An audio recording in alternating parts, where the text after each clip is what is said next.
Spike template parameters. Opening a data file, I have one in my recent list, bursts. From analysis, I can choose New Wavemark to extract spikes from this continuous waveform. I can also right-click on the data and choose New Wavemark from the pop-up.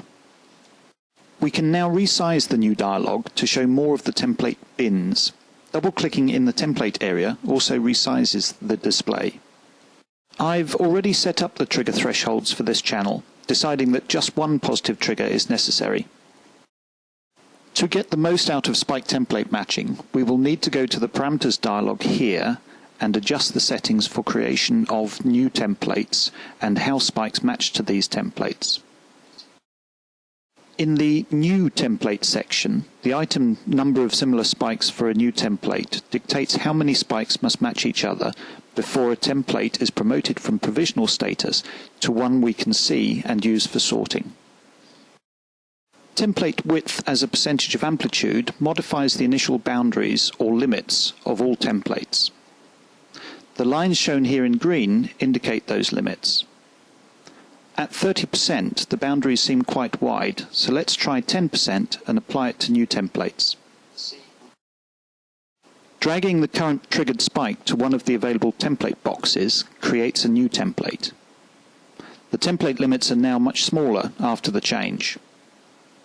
Values of 20 to 30% should be a good starting point. To show and hide the template limits, we can press the button here. In the next item, if no spike occurs again within 1 in n count, then the provisional template decays and may be deleted. This helps to avoid promoting spikes to real status if they are very rare. Setting this value to a very high number during offline sorting would produce a template for every spike class. Matching a spike to a template now. We can scale the spike currently under consideration to help match the area of the target template. This helps if the spike class changes in amplitude and not shape. We scale the spike up and down, comparing it to the target template, and if it matches, we add it to the class. The item minimum percentage of points in template specifies how many data points must lie within the boundaries of the template. If more than one template fits, then spikes are matched to the template with the smallest error between the mean template and the spike. With Make Templates switched on, the system can provide its own templates based on the current parameters. Up until now, I have been dragging spikes from the oscilloscope view down to the template window. As you can see here, there are a number of data points that fall outside of the boundary. Let's change back to 60%, apply, and delete our current spikes. We should now have a better fit to the templates. Once templates are established, it can sometimes be better to match to the template with the smallest error and ignore the width. If you check this field, this sets the percentage of points that must lie in the template to 0% unless you are building templates. Template maintenance has 3 modes: Add All, Autofix, and Track.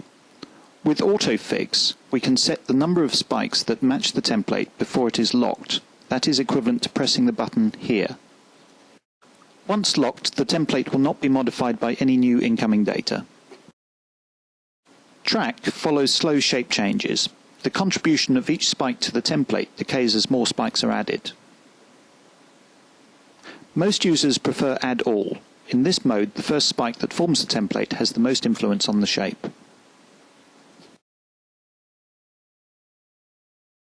As we now play through the data, you should be able to see subtle changes in the boundary layers as more spikes match the template. In effect, we are tuning the template shape. Slight adaptation of the template can be seen at the right-hand edge of this template window. To delete a single template, I click here. To delete all templates, we use this trash can button. Much more modification of the template will be seen if we set the maintenance mode to track and set a low number of spikes to follow.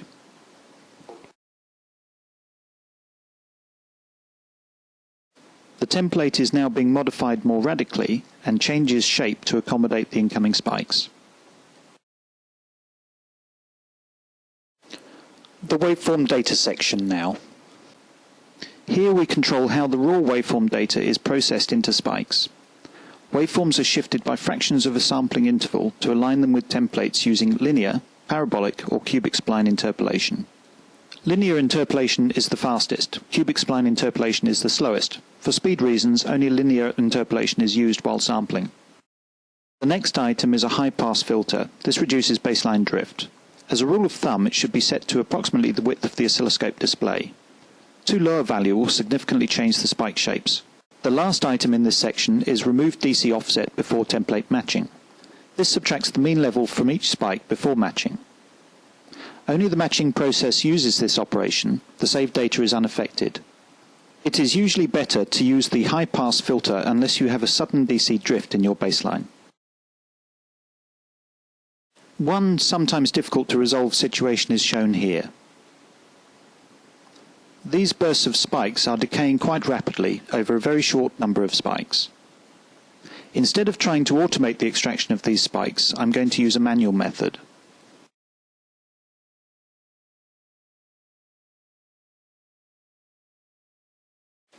In this example, I'm going to call cursor 0 to the screen. I do this with Control and 0.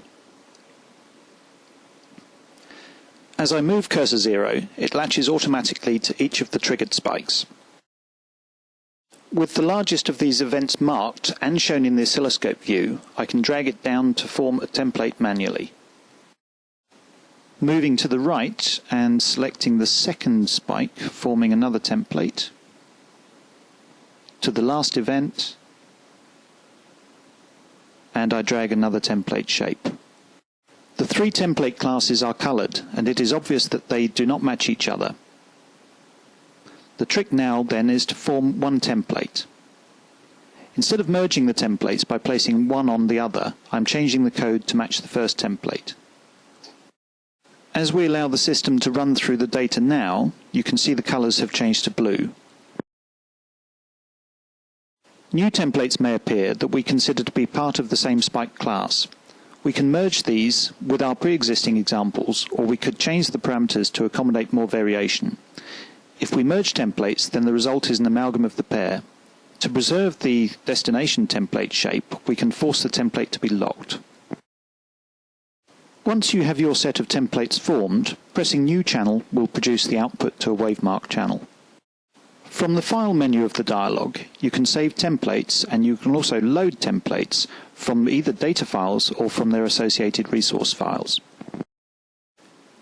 You can also print the parameters you have used in generating templates, and also the templates that you have formed. Here I'm going to take the output to a digital document.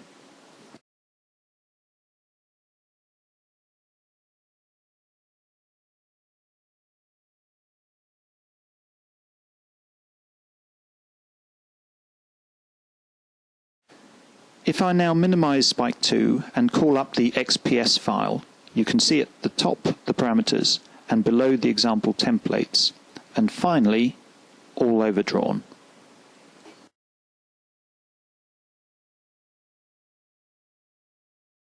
Hopefully this tutorial has given you a better insight into the parameters section of the wavemark dialog.